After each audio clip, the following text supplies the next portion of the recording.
start off, I want to take everybody. You can look in your programs, and there's a ton of credits of everybody, and you can go to IMDb. But I want to quickly have everybody go down and introduce yourselves, just so you know. There's a whole host of a variety of people, so I want you to know who everybody is.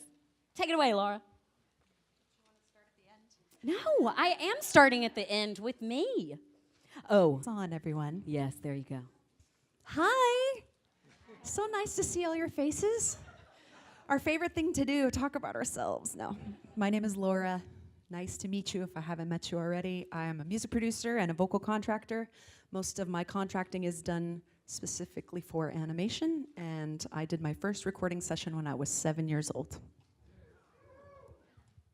I am Kari Walgren, and I'm a voice actress, and have just done a lot of cartoons and video games, and Rick and Morty, Kung Fu Panda Legends of Awesomeness, etc., and I'm happy to be here. I'm Alyssa Gentile. I'm an agent, animation and gaming at Vox Inc. I've been with Vox for about 3.5 years. I'm originally from New Jersey, relocated out here after I graduated Syracuse University. Happy to be here. Jersey. I was born in a quiet little log cabin voiceover booth in Glendora, California.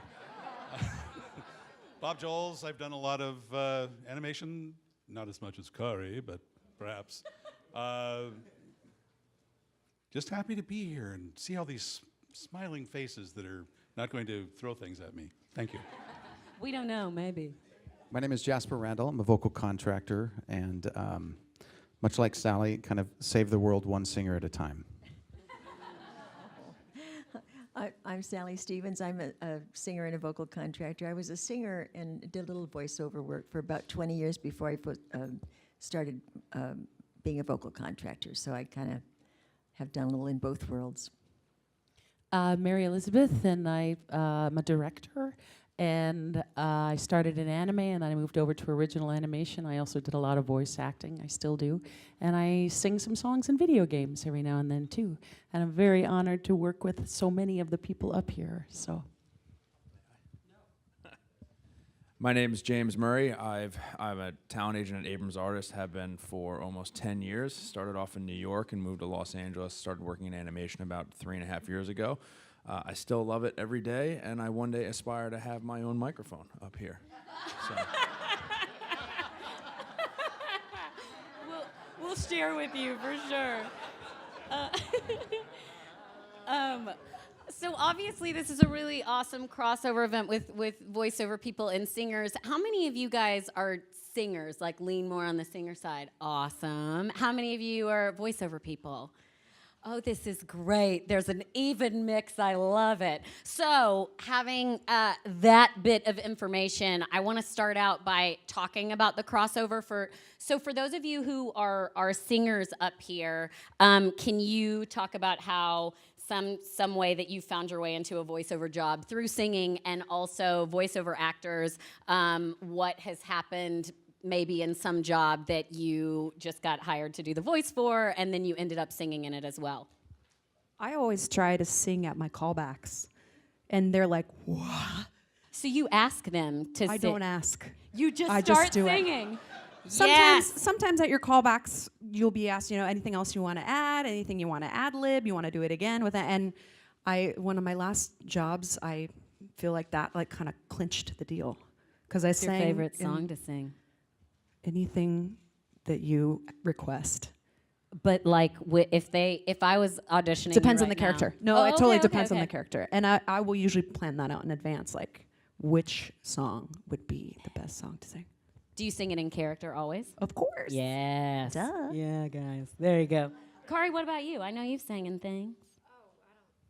I don't know if I'm an official singer, though. But on the other side of, like, you've had a voiceover job that you ended up singing as the character. You know, I will say that that it is really helpful for voice actors to be able to sing, even if you don't sing well. because I used to sing a lot as a kid, and I was more known as a singer when I was younger, and then I got out here and I started booking voiceover jobs, and everything I would book, they would want me to sing badly. So I would book all this character stuff, and you know, it'd be like, you know, and so it's not like good singing. But I think that if you are a voice actor, even if you don't sing, it is worth it to you to take a couple of lessons for a few different reasons. For one thing, it really does help you kind of to click into your diaphragm a little bit more, which is great for video games, which is great for all of these different things that you do. You know, I have a friend that's not really a singer, but she is taking voice lessons right now because it's helping her with other parts of her voiceover career. So I think it's just a great skill that can help you out in multiple facets of this career.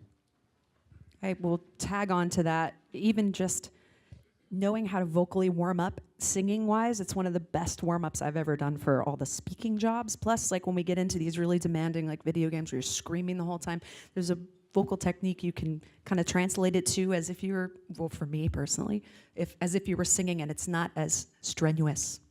And I think that's really important with all the video games and everything that we have to do, is it's so just like, so. Bob, C. hit us with a job you've had that you had to sing.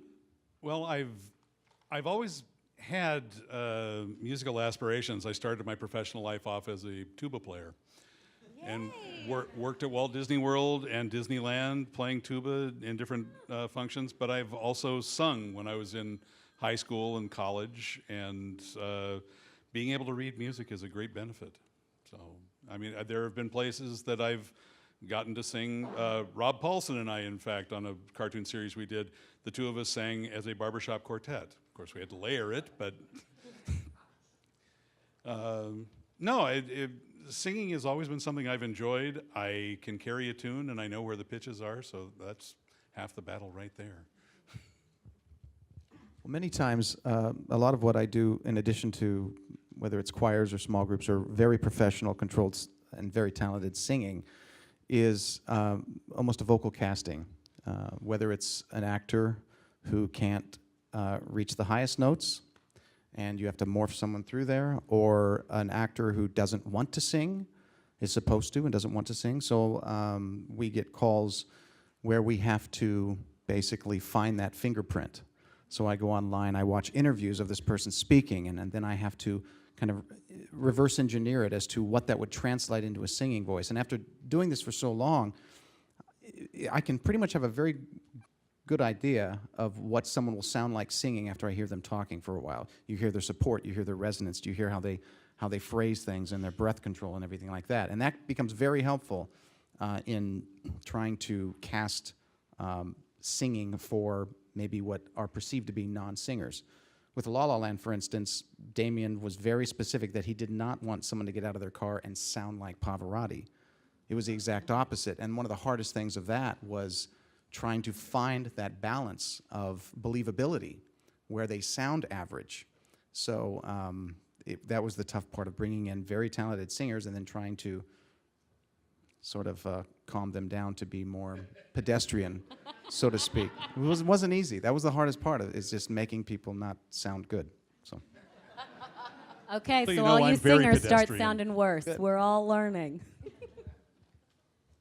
Gosh, well, I do some contracting for Family Guy and Simpsons and American Dad, and in those instances, it's usually, most often, the characters do their own singing, the major characters, but often they'll want to do a sound-alike, and it's always spoof, it's always satire, so they want to find somebody that can sound like, but in a funny way, or sometimes they can sound like just target right on.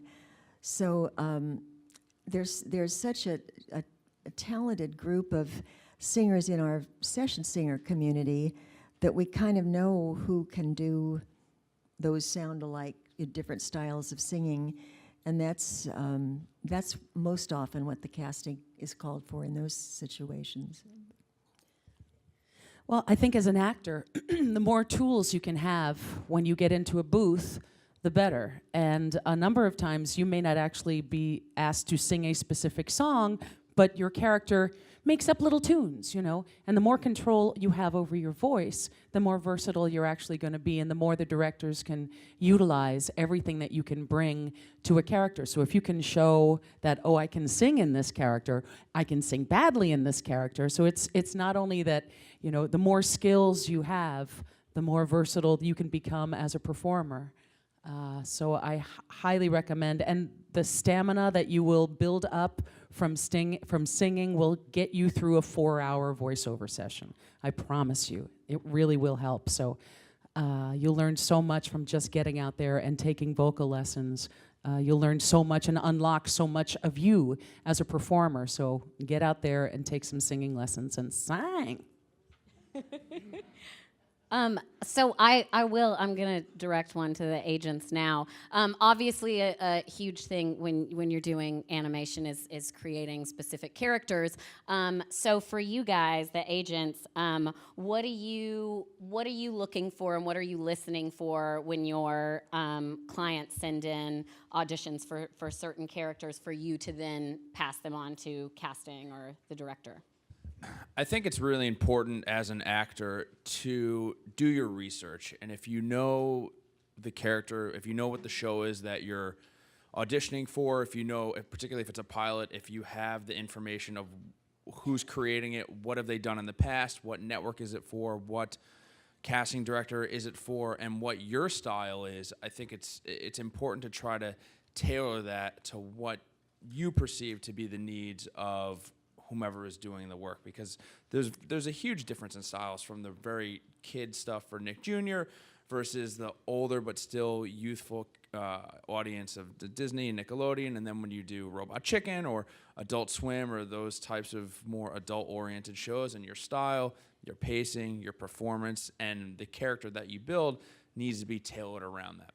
And once you start to really understand that there are other aspects that go into it besides your voice and your individual acting skill, it really unlocks the ability to create these characters. And so many great voice actors that have stood the test of time and have built these iconic characters have done so not just by taking the words off the page and projecting them, but creating multi-layers to these characters. And I find that particularly in the larger roles, it's a huge help in shaping what will become the story and what will become the chemistry of the characters later on down the line. Definitely, everything you said. Consistency is another thing. Being able to sustain a character throughout, the whole entire however many scenes you're doing. For me, I specifically, though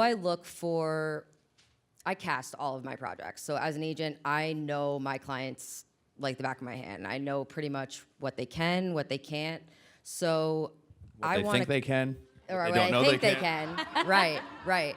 Or sometimes, they surprise me on something that I didn't even know they could do, and they could do it, But I think knowing who you're representing, knowing what they bring to the table, and also knowing your demographic, knowing whether it's Nick Jr. or whether it's Adult Swim.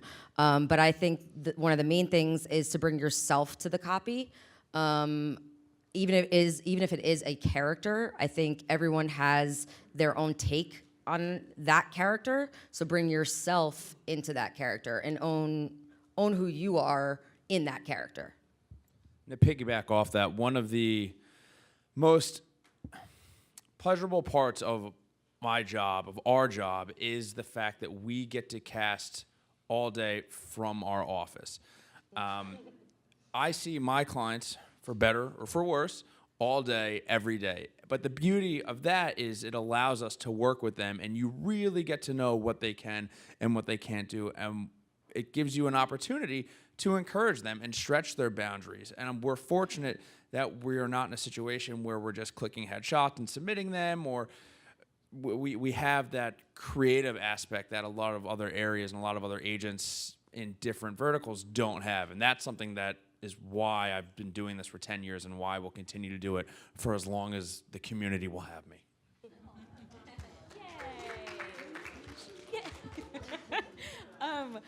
So for the actors, because it was brought up, obviously, different networks. Obviously, it calls for they all have their own different styles. But when it comes to pilots, and you don't know the existing show, you don't know the existing creator, what are some things that you do as actors to create something that is interesting and appropriate? Again, I think research, even if you don't know them, do find anything. The internet is such an invaluable resource to go in and say, okay, if this isn't a first-time creation, maybe they've gone to Cal Arts, maybe they've been inspired by stuff. There's always a trail somewhere to get some influence and some idea of where this person's headspace is. And then commit. Just make a very strong decision. And make a number of different strong decisions, you know, give 2 takes that are like, well, I've got this idea and I've got this idea, depending on what it is, you know. I think the most important thing, though, is as an actor, always audition a voice that you can sustain. I made the terrible choice of auditioning for an orc witch when I was sick, and I did this sort of voice down in here. And I realized I'm going to have to sustain that for 4 hours in a session. And I booked it. And I'm like, darn it, you know. I've got to go in there and rip out my vocal cords. So it's always careful to protect yourself at all costs, because this is your instrument. This is your gold. This is what's going to keep you afloat, you know, as the years go by. So always make sure that you're doing something that's not going to damage it too much. Always be willing to push the boundaries, but take care of you is the most important thing, I think. Kind of going along with what Mary Elizabeth was saying, I try to take as many cues from the script as possible. Like if it says that it's a pilot for Cartoon Network, immediately the tone of Cartoon Network is so different from Disney Junior. Disney Junior is different than Disney. Like, you know, they skew towards a different age. So if it even says the network, that right there is going to give you a big clue as to how to approach the copy. Like, you know, if you get a piece of copy that's for Nick Jr. or Disney Jr., that's their preschool age. So even if you're playing an adult or you're playing a teacher or something like that, you have to keep in mind that it's going to be a preschool sensibility. Also, if the creator has done something before, you can kind of do a little bit of research and find out, they tend to do more slapstick cartoons. That seems to be their style of things. And, you always take cues from the artwork. If you're given, artwork of the character, you can always find clues in the writing, how the character is written. But at the end of the day, also, what Mary was saying is you kind of have to make a strong choice and go with it. I recently had an audition where they described the character in a certain way, and I did a few takes of that, and I was just like, man, this just doesn't feel right, because in my head, I see this character as completely different, like this other accent, this other, just everything in the writing just seems to read this way. So I was like, well, screw it. And so I just recorded an audition for my instincts, which was not what the copy said at all, and I ended up booking the job. So sometimes you also just kind of have to go with, this is the choice that I feel is right as an actor, and as long as it's, as long as you're not doing something completely inappropriate for preschool age or something like that, what you are bringing specifically to the copy a lot of times influences what they decide to cast. I really wish I could add something better than what my esteemed colleagues have. There is nothing else to say. They have covered the entire gambit of... Thank you guys so much. Thanks We'll for coming, see you. everybody. No. This was wonderful. Just that one topic, dear. Just that one topic. No, Kari and Mary Elizabeth have covered it all. They're really, you have to make a strong choice, as they said. You sometimes have to look at the copy, as Kari did. I've done the same thing, you know, where you read it and it just doesn't feel right. And if you feel something else inside of you, go with that. You know, it happens because the creators of the show have been locked into something for so long, and they've had that description, but the character has developed away from that in the writing of the character, and suddenly it's something different. A show that I'm working on right now has not premiered, so I can't tell you what it is. But the character, he's rural, he's a farmer, and my favorite audition line that I still remember from him, and they specifically said at the top of the copy, no thick Southern accents. So I thought, okay, they just want a light thing. So there's this one scene, one little piece of copy where he's going, www.farmerslookinforlove.com, and enter. Well, that wasn't so hard. Maybe next time I'll plug the computer in. And I didn't think that much of what I had done. I just thought, okay, it's solid. I feel good with it. Send it in. And it came down to me and two other gentlemen that I have an amazing amount of respect for, and they went with me because they said I sounded gentler and more believable than their characters did. And I'm thankful for that, truly. But it's just, it's one of those things where if they said they threw out so many auditions because guys were coming in with yuck, yuck, yuck accents all over the place. And it's just like, read the directions. Make sure you read the directions. But yeah, everything Kari and Mary Elizabeth have said really, puts the thumbprint on it. And just to piggyback on what you both have said, especially something that Kari said, is you brought something that was your instinct fought against the copy that was given. And these people have been so close to this for so long. And sometimes they just don't know what it is exactly that they want. So if you feel strong and committed, give it, give it the way you think, okay, I can kind of see this is the way that they want it. But if you take that risk, it can pay off tenfold.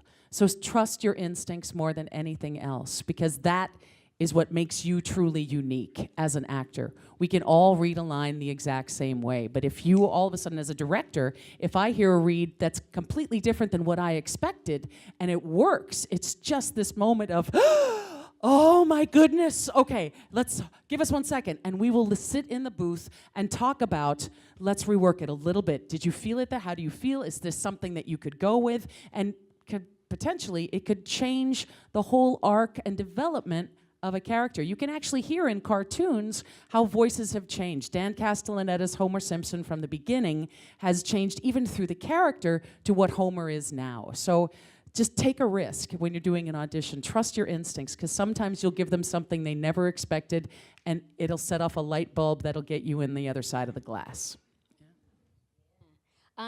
For my vocal contractors, is there anything specific when you're working with certain companies that you look for and listen for when you're looking for singers? Yes. I just was thinking of something when you said that. I heard you go, I wanted to give you the floor. Are there any people, colleagues, friends, new family members that don't know what a vocal contractor does? Okay. And I am so honored to be on this panel, but the people that should explain it are those two, because they've worked so much more than I have. So do you want to give a little bit of an explanation about what a contractor actually does? Because session singers don't have agents. There are people like me and a few of my other colleagues in the room that actually have a voiceover agent, and then we try and establish relationships with vocal contractors around town. But a lot of times, session singers don't ever have agents or need agents. So maybe you guys can talk about what we actually do. Well, yes, we're not agents. And I try to put it as simply as possible, and I think it's this. My job, our job as vocal contractors, are not to get singers work, because we don't take a percentage of what you make. Our compensation is either as performing members along with fellow singers, and we're just simply the one in charge with the most headaches, or we provide consultation services or casting vocals and such. So we are in a way kind of like a casting agent, but we're not agents. And like Sally had mentioned earlier, she was and is a professional singer, but then that morphed into a role of her contracting. And what's unique about singer contracts and such is that any singer can be a contractor. It's just basically the one who's in charge and handles everything. But the difference being is that our job is not to get singers work. Our job is to get our clients singers. So major production companies, composers, producers, other agents, film composer agents come to us to provide the instruments for their scores, their musics, their song, on camera, off camera, and everything in between. So that's kind of the difference, is that our job is not to get you work. Although we're only as good as many of you as we know, our job is to get our clients singers. Okay, that's really good. And I have a little something to add, and I think I might there's another aspect of it for me. We're kind of in the middle. We're right in the middle between the producers and the talent.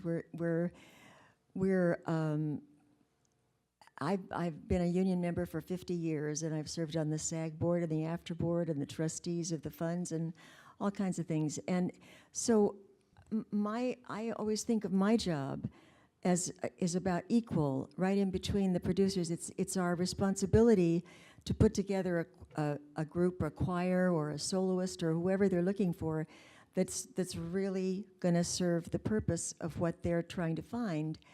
And in terms of our responsibility to our fellow union members, it's our job to be sure that they get the breaks they're supposed to get, that they get the pay they're supposed to get, that they get the contracts filled out properly, and you get your residuals that you're supposed to get. So it's really a dual purpose. We're kind of right in the middle. And we don't benefit as an agent would benefit. We're part of the process. And a contractor generally must be a performing member of the group, unless it's a guy hiring a women's choir or a woman hiring a group of guys or an adult hiring kids. Then you don't have to be one of the kids singing, although that usually happens, especially with women. But so I don't know if that helps, but. Very much so. Yeah, it's as far as what you look for. My Disney Channel has been my main client for the last 12 years. I did 90 episodes of Phineas and Ferb, contracted for Sophia the First, Elena Vavalor, Milo Murphy's Law. It's always different what we need. At one point, a couple years ago, when Sophia was still like in full mode, I was casting more children's singers than contracting. I was contracting more youth singers than I was adults, and trying to find sound-alikes, because sometimes the voice actors don't want to sing, like Tori Spelling. You also have to sometimes find sound-alikes for certain actors that we've tried to have sing and couldn't hack it. So I wanted to encourage, if you are more of a voice actor and not a singer, or you think you're a meh singer and you know that you have a job coming up and you know that you have to sing, like, please call someone, just work through it. It changes your dynamic inside the booth, just work on it in advance. Sometimes you aren't provided sheet music, you just have to learn things by ear. Sometimes with different shows you can ask. Weird Al Yankovic on Milo Murphy's Law, he demands to have the sheet music, which I love. It's so much easier for people to also help you, coach you through something. If you have actual notes to play instead of trying to learn it by ear, it's a lot faster too. Yeah, that's it. I love you brought up voice matching, and I know, Bob, you get asked for a lot of that too. So can you guys talk a little bit about voice matching and what that is? Voice matching. Well, if you have a good ear and there's someone that you can do, you can get a lot of work out of it. When you go through, I've done a fair amount of it for Disney. In fact, Disneyland, when you walk through the pre-show to the Indiana Jones adventure, You see John Rhys Davies running around as Sala, and there's a speech that goes with it. And when he was working on Lord of the Rings, they were looking for someone to redub it because he wasn't available. So you go through there and you hear me saying, "Welcome, my friends, to the Indiana Jones adventure. Please keep your hands, legs, feet, and arms inside the transport, okie dokie?"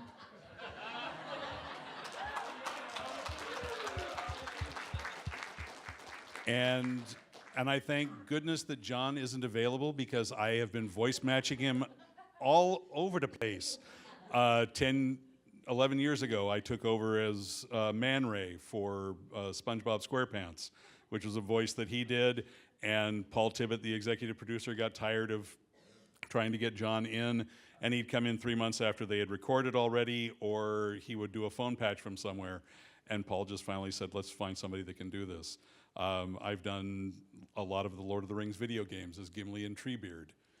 So yeah, there's lots of good work out there. I am the voice of Bagheera, which is the sound-alike for Sebastian Cabot. I did Jungle Book 2. And I'm now, it's not official yet, but I'm pretty much the voice of Cogsworth for Beauty and the Beast. You must be rich. You'd think so, wouldn't you? No, I'm going to go out and get my 1957 Ford pickup, and no. Laura, can you talk about voice matching singers, and what's the most important thing when you're matching someone singing to look for? Sometimes we get into a position where we have to sign NDAs and we can't actually send out the voice that we need someone to sing and to match, or we can't even tell them who the actor is.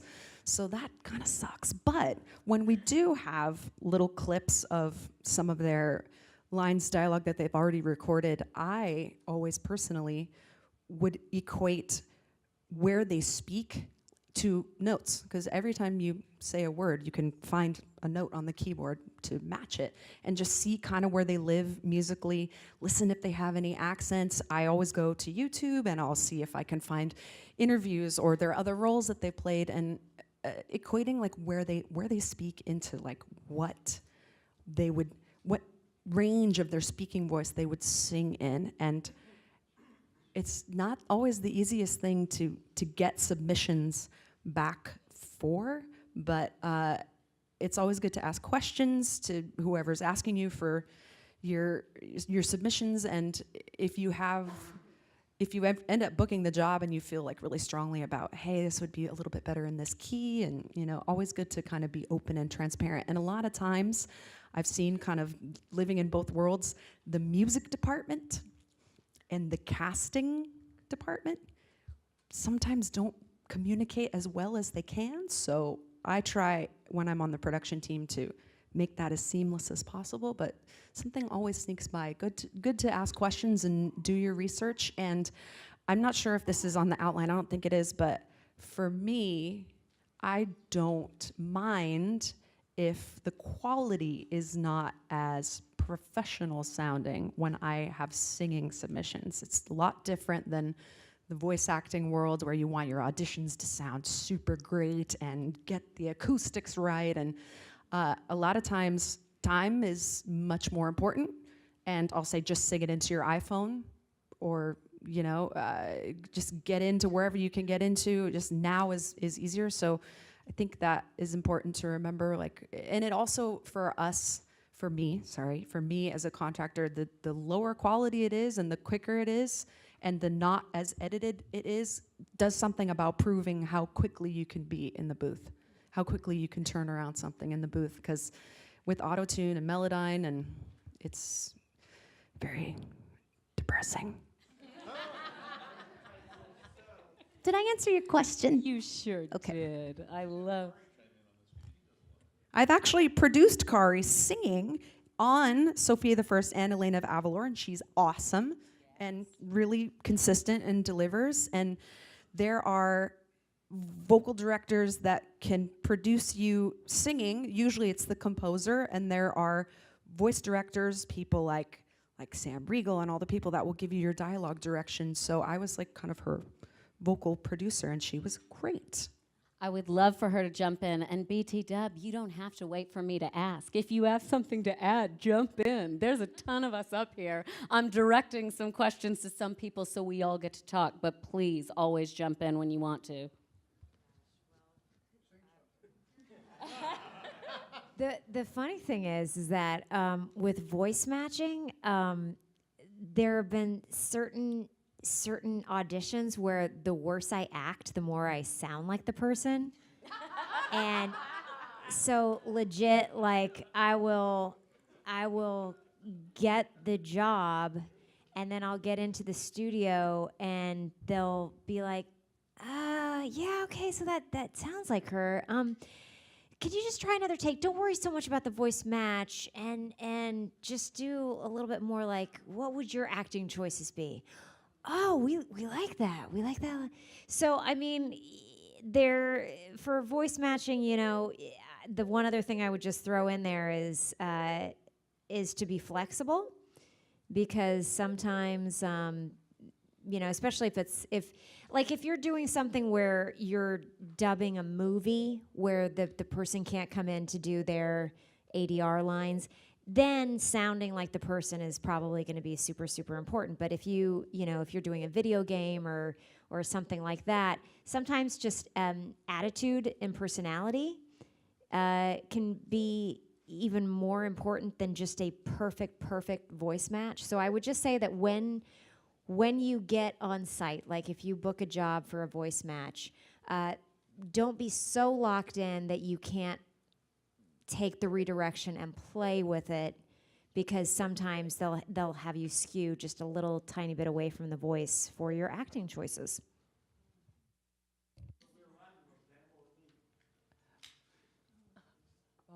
So sometimes they're also asked to reimagine something that's already been done. The Wizard of Oz, Charlie and the Chocolate Factory. So what's it like? Because there are some estates that say you cannot do a dead on Gene Wilder, or you cannot do a dead on Margaret Hamilton, because the estate will not allow it. So I'm always interested and curious with actors. It's like, so what do? You've got this perfect voice match. How do you skew it just enough so that people don't get sued? You know, because that is actually not you in particular, but the production company is just like, well, yeah, we made this movie, but the estate actually owns that voice. So we're doing the character, but you can't quite do that perfectly, even though you're dead on. Like, what do you do to just skew it a little bit? Kari Walgren. Well, in my many years of voiceover, I've heard stories all over the place about that exact same thing. There have been certain times where they're like, no, we don't want a dead-on voice match of this person, and that's absolutely not what we want. And I've had friends that are like, well, I'm just going to do my dead-on voice match. We love it! And they get hired, and it's just like, if you had told everybody that you wanted, you know, Burgess Meredith or whatever, like, you know, they could have done it. But other times, it's just, I know this sounds so vague, but it's like just an attitudinal thing.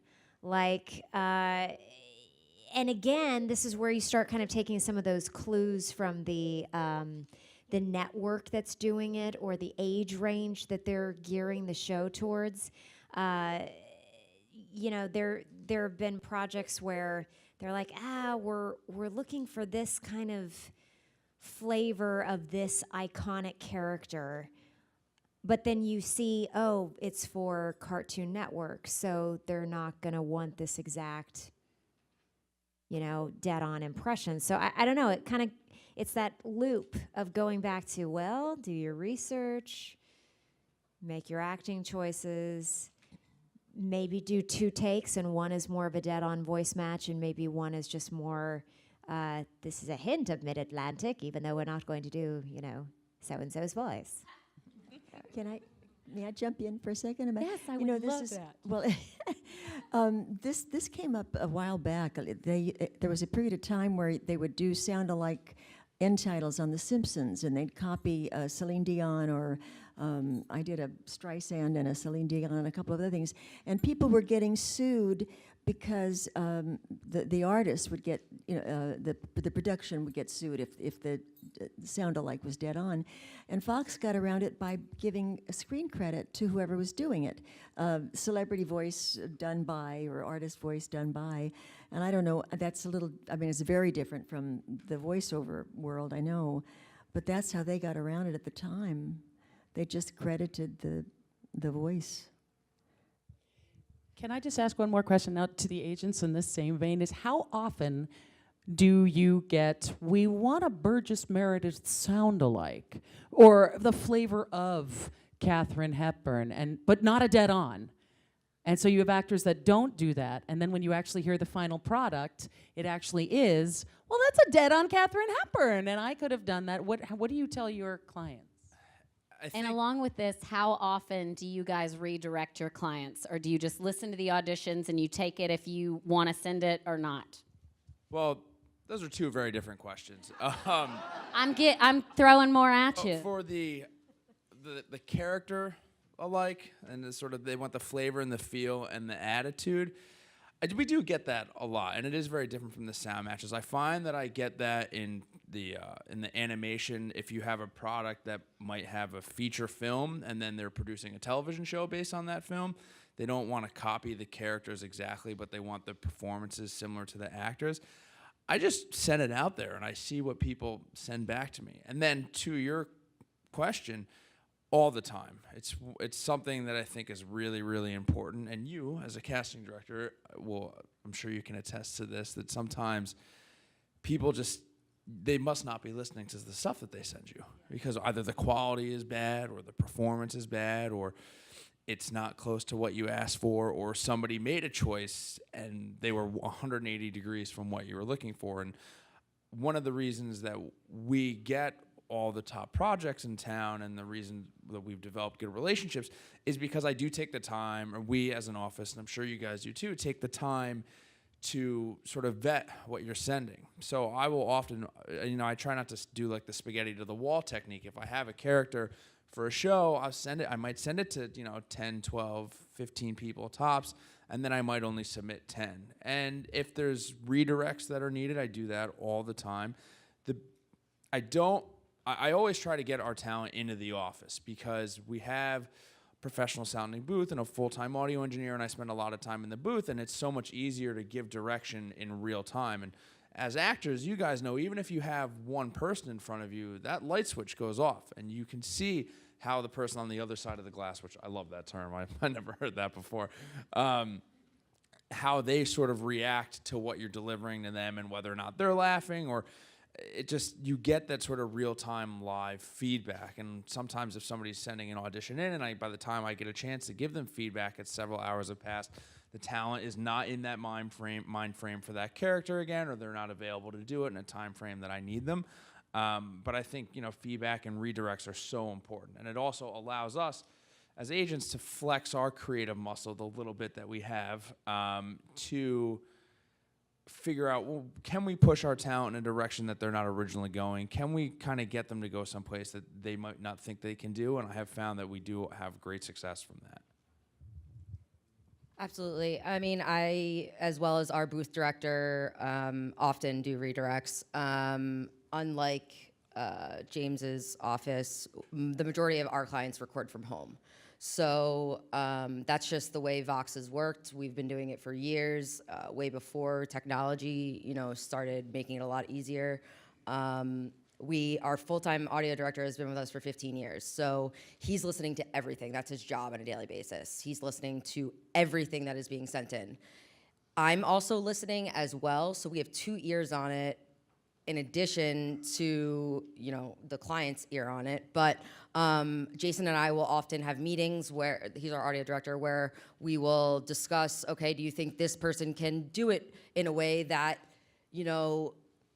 pushing them in this direction? Okay, could they maybe take it down a notch? Could they, so having 2 ears and 2 heads together really helps us, I think, in the whole casting and redirect process.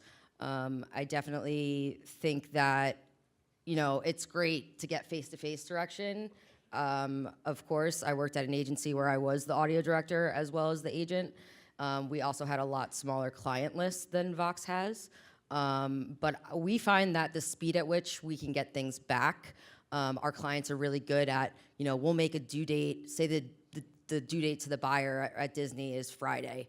We make it due on a Tuesday so that our clients are getting it in ahead of time. Our audio director has time to redirect, and then we send it off, and we know we're getting listened to ahead of, you know, other people. Sometimes we'll book something, and we know that other people at other agencies are still auditioning. So it's all about getting it on time, getting in, you know, a competitive read, and that allows us to, you know, be able to redirect and cast appropriately. So with direction, Mary Elizabeth, I want you to take this one first. As an award-winning director, what is your least favorite thing for someone to do in the booth? Besides farting? No. But that's what the protective glass is actually for, James. It's a double pane. And I don't know why more studios don't make it an aquarium, because there really is enough room to get a good amount of fish in there. I think one of my, it's fun to work with other directors, because we actually, for a couple of years, we had a running joke. You get an actor in the booth and you give them direction, and you know this backwards and forwards. You've got it going on, and they haven't read the script. They haven't, you know, they've come in, it's their first session, and it's like the third or fourth or fifth line, and they'll just be like, is that how you want it? Okay. You know, and I'm like, oh, okay. Oh, this is going to be a fun session. It's going to be a good one. So that was sort of the running joke for a number of years, is like, oh, that's how you want it? Okay. Go ahead. You know, and you have somebody saying, go ahead to the engineer, and it's like, ah. And that was sort of like, don't ever assume you know more than the people that have been working on it. I think sometimes as actors, you go into a booth and you're all excited, and it's just a spotlight on you for that half hour, 1 hour, 2 hours, 4 hours, 15 sessions, 2 years. It's all about you. And the thing is that you are an unbelievably important cog in a giant machine. And there are people that are writing scripts, that are translating things, that are doing storyboards. You've got somebody in Photoshop that is just making candy canes all day long. So keep in mind, and someone has to approve the candy cane. It's like, well, the stripes are a little wide. I don't know. Make it smaller. Give me 4 more, you know. So keep in mind, there has to be a level of trust on the other side of the booth, and you as an actor have to give yourself over, and you have to trust the other side. And after a while, if you start getting direction like, well, you're giving me blue, and I really need magenta, you know, then it's like, okay, it is now your job as an actor to interpret what is being said. And at that point, start asking questions. Ask as many questions as you feel comfortable that doesn't piss off the other people on the other side of the booth, so that you still feel like you're in a safe space. Because your side of the glass needs to be an absolute safe space. And it's my job as a director to make sure that you feel safe enough to fail, because you're gonna fail a lot. But I have to make sure that you know that you're never failing. We're just gonna tweak it, right? It's my job to sort of BS you guys, to be like, that was so good. Let's just turn it a little bit this way. But asking questions is so important. The second thing is, you know, you get in the booth, you get the job, and everybody says, if someone says you know how to do it, say yes. You know, it's if someone says, if you are a god, say yes. So it's like, of course I can do a Russian accent. Of course I know how to do ADR. Of course I can do this, I can do that. That'll get you in the booth. Once you get in that booth, I just last week worked with an actor. We had recorded one actor in the role. We got all the way to the ADR process, and once we saw it with everybody else, we realized it doesn't fit with the scene. So we had to recast, and that actress had to come in and do the entire role as ADR, which means it's already been animated, and she's got to come in and match the flaps on animation, which isn't easy. And I'm going to stop. Does everybody know what match the flaps is? Okay, so you want to tell everybody what that is before you continue? Right. So next time you watch a cartoon, turn the sound off and see if you can figure out what they're saying by the sound. It's flap, flap, flap, flap, flap, flap, flap. Sometimes you'll get ooh, ee, ah. South Park is a really good thing to watch because it's so specific. You know, they actually have frames for ooh, ee, ooh. Those are the flaps. What I'm doing right now, those are the flaps, okay? So it's in a prelay situation, an actor goes in, records the role, it's given over to an animatic, adjustments are made, and then it's sent off to Mercury Filmworks or whoever is doing the animation. They animate it to your performance, and then it comes back and tweaks are made. And in that, it's called automotive. No, it's ADR, which is automated or Dialogue replacement. You're hired. So it's automated dialogue replacement, which means we go in, they throw down a set of beeps, beep, beep, beep, you talk. When the microwave goes off, you talk, right? So we had an actress come in, and she had never done ADR, and she didn't tell us.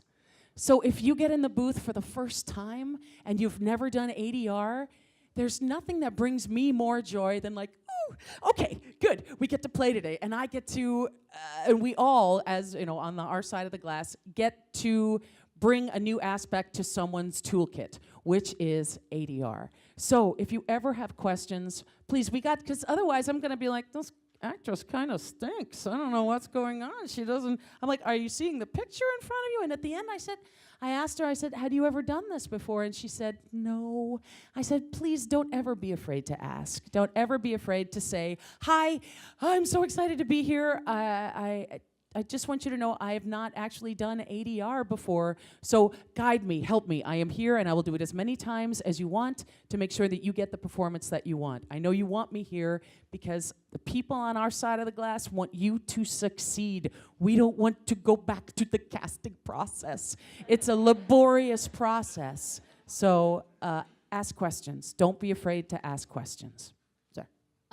Okay, so I want to jump to some questions about how to get work. So for vocal contractors, what is the best way for a singer to approach you, get in your circle? Talk about that. Whichever one of you wants to start it, Sally.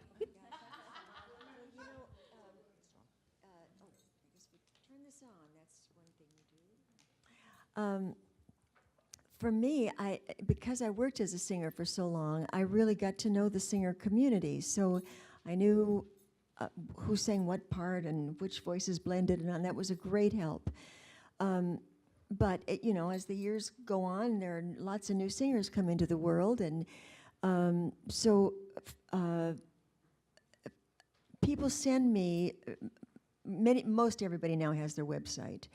And you could go there and hear someone's demo. And if you're a singer focused on being a singer, it's really important to have a demo. I guess it's important to have a website too. At one time it was important to have a demo that was about 3 minutes long and had little snippets, maybe 15 seconds worth of all different kinds of styles or the things that you do best. If you have a website, of course, then you can really put out there what you do.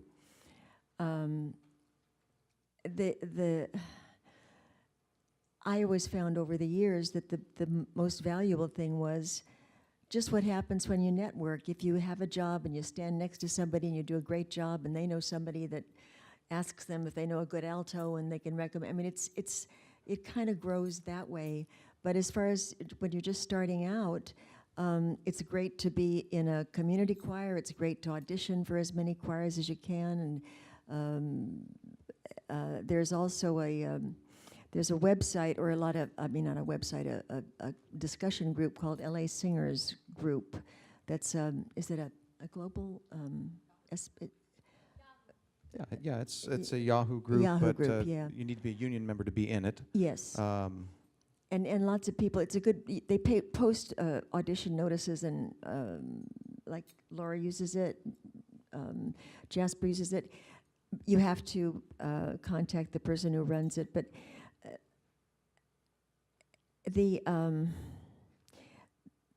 there are probably 5 or 6 vocal contractors in town. It would be good to get in touch with them, to send them a link to your website or send them a demo, and then I'll let you hear what Jasper has to say. Well, no, you're right on. We get the pleasure of being, I don't know if inundated is the right word. Inundated is the right word. But I have anywhere from 3 to 5 singers every day, every other day, reach out to me. And I don't say that with any reservation other than I want that. I want that. I'm only, as I said earlier, we're only as good as to our clients as the talent that we know. And so the more I can know and meet of you, the more it equips us to do our job. But I always tell singers not to give up. Keep emailing me, and many of you have emailed me again and again and again, and I don't mind that. It takes a lot of time to dig in and figure out someone's voice and identity. But to answer your question specifically, it really comes down to other trusted people vouching for you. Because whenever we hire a singer or even a choir or a group or something, we're putting our reputation on the line. We're putting our neck out there that you have sold yourself to us correctly and properly, that your strengths are in fact your strengths. And you haven't misrepresented. And no one wants to take a chance on anybody. So when there are vocal teachers in town that come to us and go, because many times they'll send us an email and go, you need to know this person, you need to know this voice, this is incredible. Or other singers that, like Sally said, you stand next to someone, you sing it, you sing with them, you experience them, and you hear what they do and witness what they do, and you want to help them out. So I always say as singers, play the game, network, scratch each other's backs. It doesn't quite work the same way with contractors and such. But help each other out and vouch for one another. Yes, you're all competition, but I think if you really drill down into your unique talents and qualities and who you are and your backgrounds and everything, you are vastly different. So I always equate singers to crayons in a crayon box. Everyone's a different color. And when a client comes to us and says, I want blue, well, do they want blue? Because here's 20 blues. If you ever tried to paint my daughter's bedroom and she says, I want pink, and we go to Lowe's and I'm like, okay, there's like 500 pinks. And it's the same thing with singers, and sometimes you give them 20 blues, and guess what? They don't want blue. After they hear all the blues, they go, I want green, right? So I think of it all in colors and such. But really immerse yourself in the community, get to know other singers, sing every chance you can, everywhere, every opportunity, caroling, wedding gigs, free things, whatever you can, because what you're doing is exposing yourself to other singers. And when someone comes and says, I'm amazing, I go, okay, great, that's join the club of 500 others that are telling me the same thing. But when 2 or 3 or 4 trusted colleagues and professionals that I trust, that don't waste my time, come and say they are great, well, now I take notice. Now I stop. Now I listen. Now I go, okay, enough. I need to work with them. That kind of thing. Inundated. It's true. We get so many emails saying, hi, I'm here, please hire me. Vocal contractors are some of the, I don't even know if there's any other position on a production team to where the contractors are part of the production team, but then we got to do the job too, because that's in our contract. You have to be a singing member of the group, unless it's me contracting kids or a group of guys. And it's really important to know yourself and know what you do best and lead out with that, because I get to talk to Jasper sometimes about what he's doing in his life, and he's just crazy and never sleeps, and it's just like, time is so valuable. So if you can lead out with what you do best and have current materials, yes, you need a reel. Yes, I like it to be less than 2 minutes. If you have a phrase where it's a verse and you're singing the exact same melody twice, cut it out. Quick. Our attention span has gone from 8 seconds down to 3. With technology, like, forget about it. And there's so much competition, like, keep it moving. Quick, quick, quick. Lead out with your best stuff. Be professional. A lot of people don't run their career like a business. I can't tell you how many times you're like, oh, because there's so much to file away in your brain, and like I always say, my hard drive is full up here. So I use like my notes and I write things down, but then it's like, I'll think of this person and I'll go to my email and I'll start to type in their first name and they don't come up because I haven't saved their email address. And there are so many people out there that's like, oh, jazzygirl5 at Yahoo. Like, put your name, full name, in your email address. Always use an email signature. I'm not gonna, if I don't have your number saved and it's like, yes, I wanna, you know, I do a lot of stuff on text because I'm behind the mic every single day. I'm pounding the pavement so hard and still turning in your 5 auditions every day, and we're all here because we wanna work more. And it is so hard, the mental power that you have to stay in this business. I applaud you all, especially in voiceover when you send things in and you most of the time never hear back. So good for you. Yes, have a website. Yes, perform live. I love when people email me and say, hey, I'm doing this show. You're invited. Don't put me on the guest list. I will pay and support your art. But then we get to hear you live. If somebody has never worked with you or sung next to you in a choir, in a studio, taking that chance is such a huge risk for us because the trust being built up is so important. On the last 2 projects that I've produced and also been the executive producer on, which means the money's coming out of my pocket, I've tried to take a chance on one person each time. And I'm so glad that I do, because then when you're in next to them, when you're seeing how they work, when you're seeing what their attitude is like Mary Elizabeth was saying, like, what's the worst thing you could do? Having a good attitude, smiling. I have resting bitch face sometimes, and I'm just like, smile, positive energy. I also have resting bitch voice. Like, oh, I say something really quickly in a low voice. That doesn't mean, it's usually when I'm like insecure or shy, my voice gets low. But when I'm happy, it's up here. It's weird. So have a good attitude, have current stuff. I cannot tell you how frustrating it is when you have a representation, and this is why we were talking about this the other day, a lot of choirs or submissions for competitions will make you also send in a video. I think it's really important to have footage of you singing live without just audio, because then we know you can deliver. We know it's not auto-tuned. It's not like, you only get one shot when it's live. And I got a reel the other day from someone where I could tell that they ripped it off a cassette tape to make it digital. Always try and talk to your people that cast you, your contractors, develop your relationships to see if you can get on a job that you do, if you can get that audio back, if they'll let you use it on your reel, or just have it and don't share it publicly, like something that you've done currently. I get these files and you can see on the Mac, like created 2012. Like, well, do you still sound like that? So yeah, and part of what I've tried to do as a business model for myself, because we do get so many emails like, hey, I want to get into session singing, help me. Great, come pay me like you pay me for a voice lesson and do a consultation fee. And I've been producing demos for singers and trying to guide people with their career path, and it's hard to put yourself out there, but always ask questions and just keep going, because it's so hard, and sometimes it takes a long, long time. Long time. There's one contractor that I used to watch the credits go by in these Disney films, and I said, I want to do that. And it took 11 years for that person to hire me. 11 years. So don't give up. Yeah, I love it. So it's hard. Don't give up. It is also the greatest job in the world. So I want to give all of you guys the opportunity, and you can jump in whenever you want to. But I want each of you to talk about.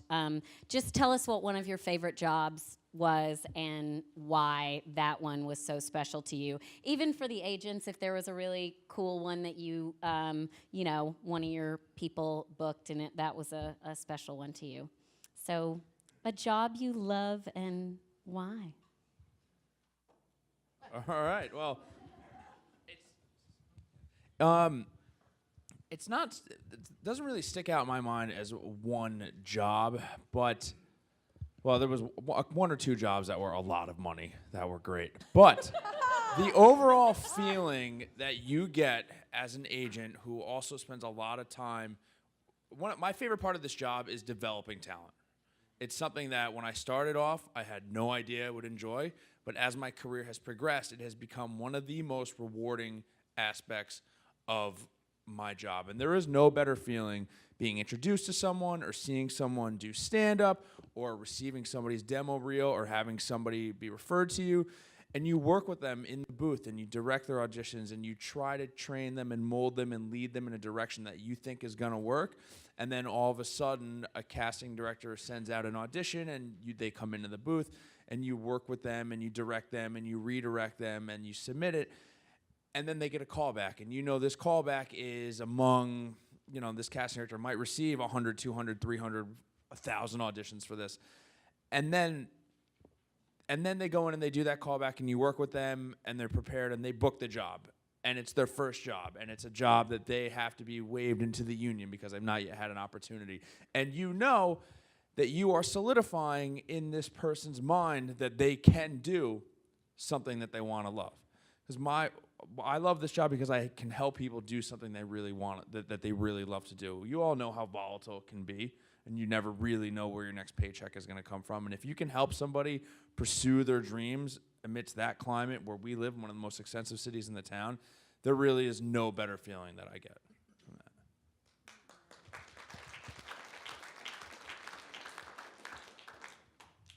that. Okay, just recently I was directing the 3rd season of Panicula with Kari Walgren and Sean Astin and Brian Kimmett and Chris Kattan. And what was really great about that is that we would have a lot of cast records. And there's nothing like, as a voiceover actor, a lot of the time you might go in and work alone with a director and a group of producers and an engineer. But in those rare moments, those wonderful, wonderful moments where you get a full cast record, it is lightning in a bottle. It is one of the most amazing things, and I get the best seat in the house because it'll never be heard this way again. It'll be cut up, it'll be edited, it'll be spaced out, it'll be, for whatever reason, it will never be this. So the magic that happens between you guys, the actors, is something that is such an unbelievable thing to witness, to have the honor to guide, to push people a little bit. But this one session, and I don't know if you were there or not, Kari, but we had a cast record and we had 2 actors and one actor who was probably in his mid to late 60s, and this was his first time doing voiceover animation. And the girl in the end was in her early 20s, and it was her first time doing original animation. So there she is, and they walk into a booth, and he's being all tough, like, no, I've never done this before, and he actually said it. And then she said, yeah, I've never done this before either. And Sean Astin was the first one to go, welcome, we are so glad to have you here. So there's something about this community, voice acting, and I'll speak for voice actors, I don't know the singing community as well. There's something about the voice acting community that is so generous and loving, and yeah, it's competitive, it's always competitive. But John DiMaggio did a great documentary called I Know That Voice, and everybody talks about the community and what it's like. So to be in the room when, and the agents had told me beforehand, this is their first time, so be gentle. And to see that happen and to see them sort of folded into this, like egg whites into a beautiful souffle, was just one of the most amazing moments of joy. And it still brings tears to my eyes. So just know, if it's your first time in the booth, we want you there. We can't wait for you to be in there and learn from the people around you, because Sean was just amazing and Brian was amazing, and it was just a magical moment. So anyway.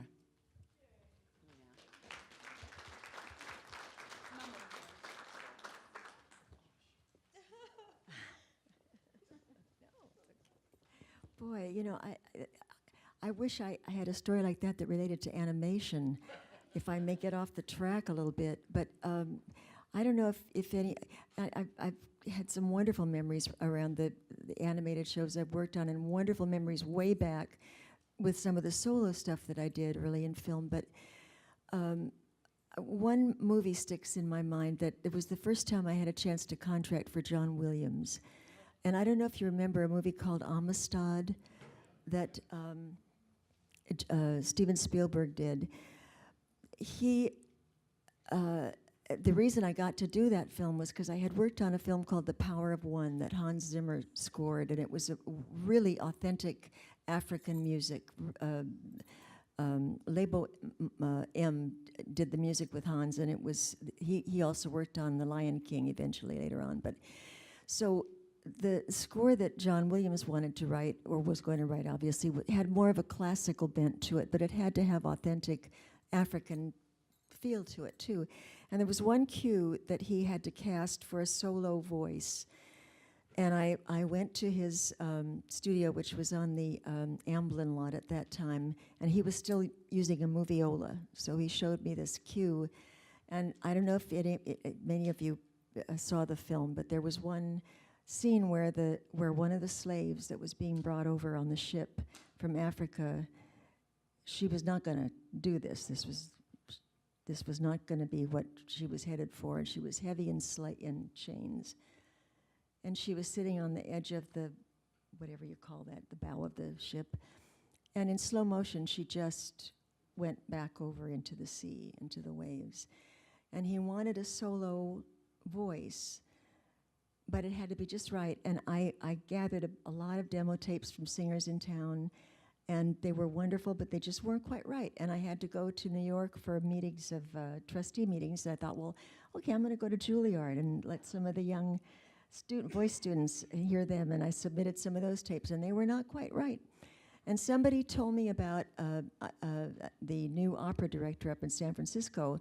So I got in touch with him, and there was a young person he had just signed, a young singer, who he gave me a contact number for, and I called her, and she was in Birmingham, Alabama at the time on a concert tour, and just talking to her on the phone.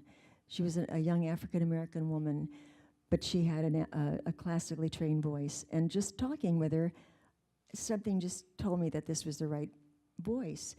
And she sent me a tape in those days, and John loved it, and it was the right voice, and she did 2 solo cues for that film. But it's sometimes there's just an emotion that you hear, and a feeling, and a spirit, and a soul, and so that's one casting thing I remember.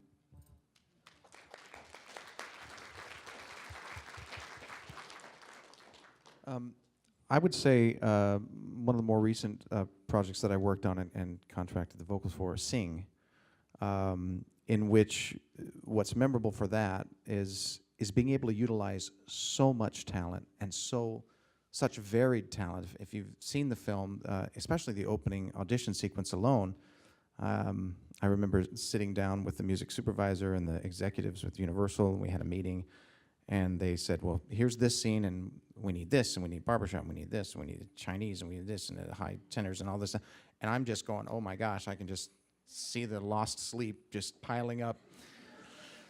And over the course of 2 years that we were working on it, I was able to put forward and hire such varied, incredible talent, which, sorry if you disagree, but can only be found here in Los Angeles, and can only be found through SAG-AFTRA singers.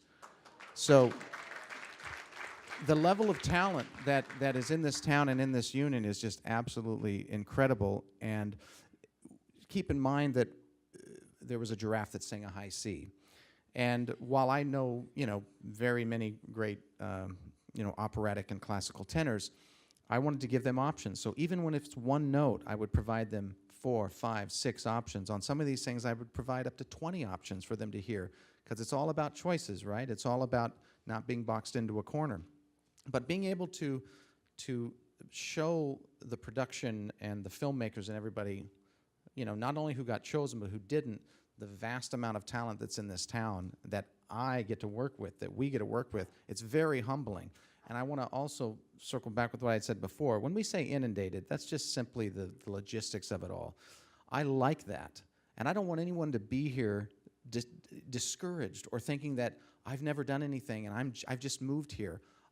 That, to come here and jump into this business is one of the most courageous things you can do. I'm not saying you're crazy. I'm saying you are courageous. And I want to encourage you to continue to reach out to me and Sally and Laura and the other contractors in town and not give up. Keep going for it. Keep pushing for it because you are so unique, different than anyone else that's in this room. And the more we know of you and your strengths, that's the only way I can pull off projects like Sing and other ones that require such varied talent.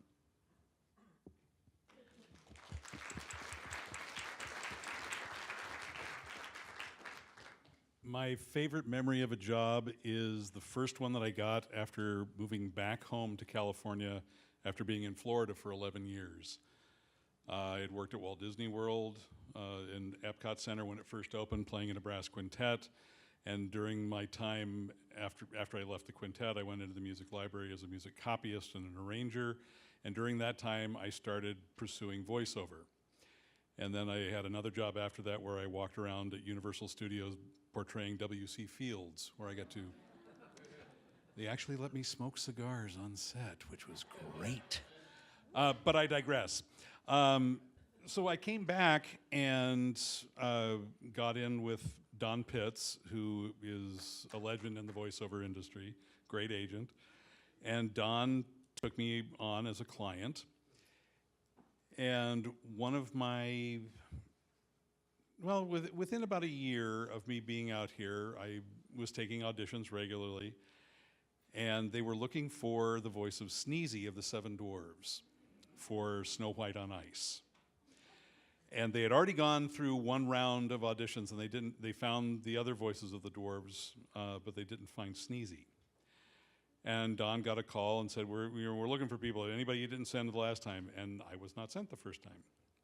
So I came in and got a cassette tape, for you young kids who don't know, of the original voice actor who did Sneezy, which is Billy Gilbert. And Walt remembered Billy because he had a vaudeville act where he did people sneezing in different styles.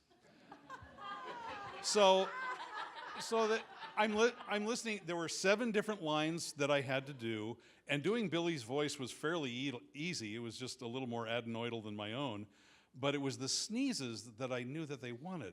So I really concentrated on that, and I only had 24 hours to turn it around. I picked up the tape, had to come in the next day and do the audition.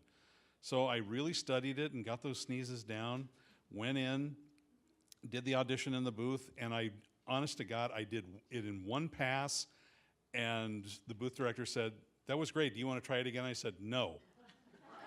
That was what I was hoping for. I'm happy with that. And she said, "Great." So they sent it off. A week went by, and usually at that point you just say, "Okay, somebody else got it." 2 weeks went by, still didn't hear anything, but I wasn't thinking about it. 3 weeks went by, and I got the job. But when I went in to do the job, I knew I would be working with voiceover professionals. I mean, this was my first job in L.A. for this. And I walked in, and there's Jim Cummings doing Doc. There's Jeff Glenn Bennett doing Bashful. There's Corey Burton doing Grumpy. There's Bill Farmer doing Sleepy. And Kevin Schoen doing Happy. And I went, Bob who? But these guys, who are still very dear friends to me, they welcomed me. They had their arms open, and they were, just as happy as could be. And the funniest thing that happened on that job on the second day, I had to sneeze inside of a fishbowl, which was a lot of fun. But I have such fond memories of that job. I mean, every job that I do is a lot of fun, but my fondest memories are my first job here in Los Angeles.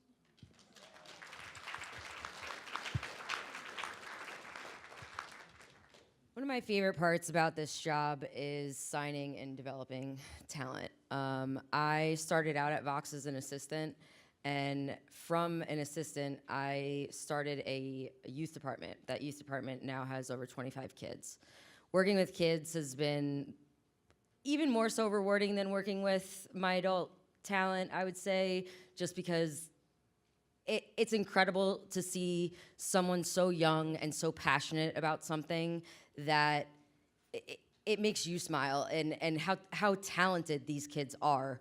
One of my kids booked her first animated series, and she just went ballistic. I mean, it's even when they go in for a feature audition or something, just to get them in the room. Those are the things that I enjoy. I enjoy scouting talent. I enjoy going to comedy shows, showcases, all that kind of stuff. So I'm always looking for new talent, and that's probably one of my favorite things about being a voiceover agent. So.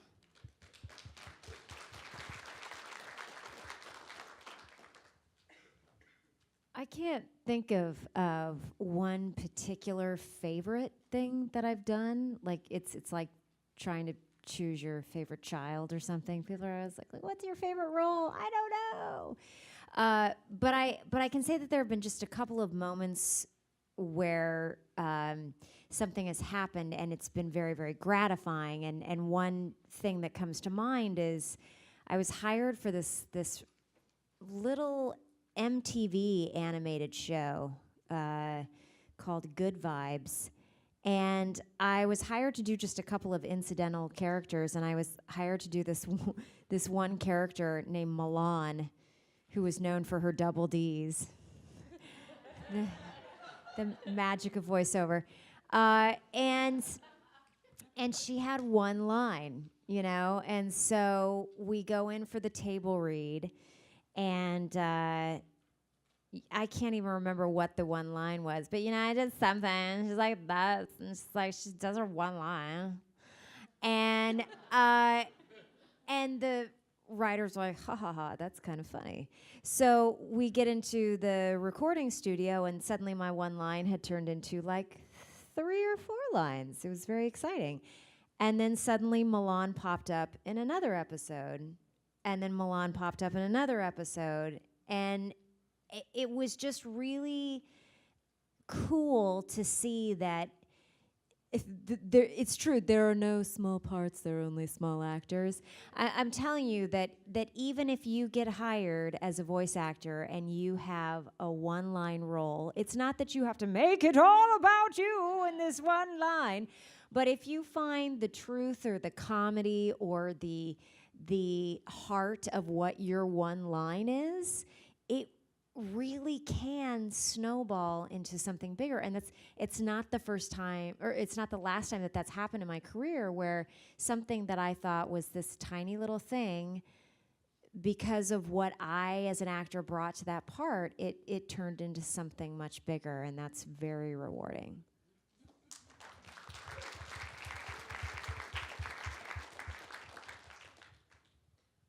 So emotional.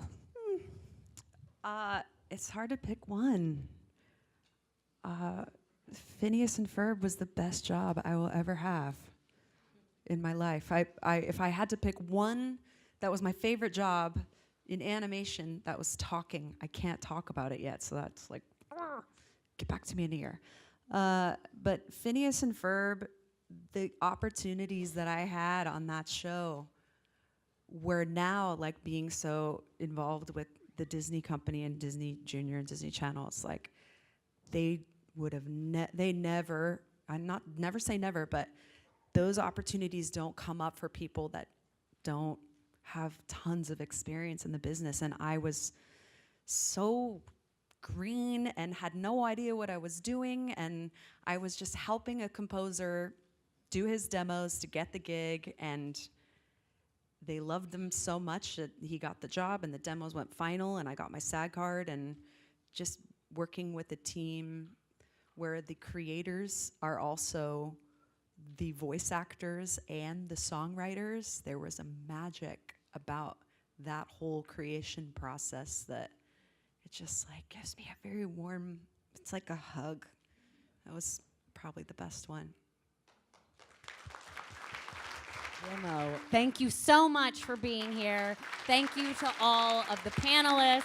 I'm so sorry that I didn't get to every question, but it's 9 and we've gained so much knowledge tonight. Have a lovely evening.